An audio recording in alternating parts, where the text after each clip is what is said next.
Europe 1, il est 18h19 et c'est la suite de votre grand journal, François Claus. Et avant de recevoir notre historien, nous allons baliser l'actualité du jour et à commencer par ce chiffre qui a été publié aujourd'hui et qui nous a étonné, l'augmentation du nombre de permis de chasse accordés en France. En un an, on serait passé de 90 000 à 290 000. Que se passe-t-il donc? On va essayer d'éclaircir cette situation avec vous, Pierre Herbulot. Bonsoir. Bonsoir François. Alors en fait, ce qui se passe, c'est que ce sont des permis nationaux qui aujourd'hui ont été facilités, non plus des permis locaux. Donc le nombre de chasseurs en soi n'augmente pas, mais c'est le terrain de chasse qui, lui, augmente. Et ça a une raison, si ça augmente autant, c'est que le prix voulu par Emmanuel Macron, il faut le signaler, grand ami des chasseurs, a considérablement baissé cette année, Pierre.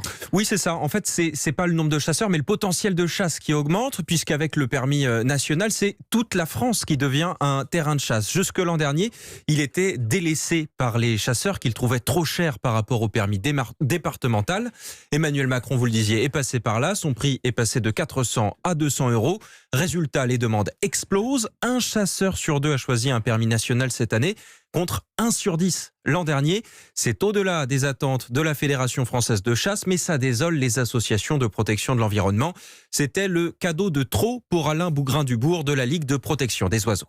Je trouve que c'est très désolant de favoriser la chasse en France alors que c'est le premier pays d'Europe actuellement en termes de temps de chasse, de nombre d'espèces chassées et de chasseurs en actif. Au contraire, il faut aujourd'hui qu'on arrête de tirer sur des espèces déjà à l'agonie, comme s'y était engagé le président Macron. Il y a un moment où, comme dirait l'autre, ça commence à bien.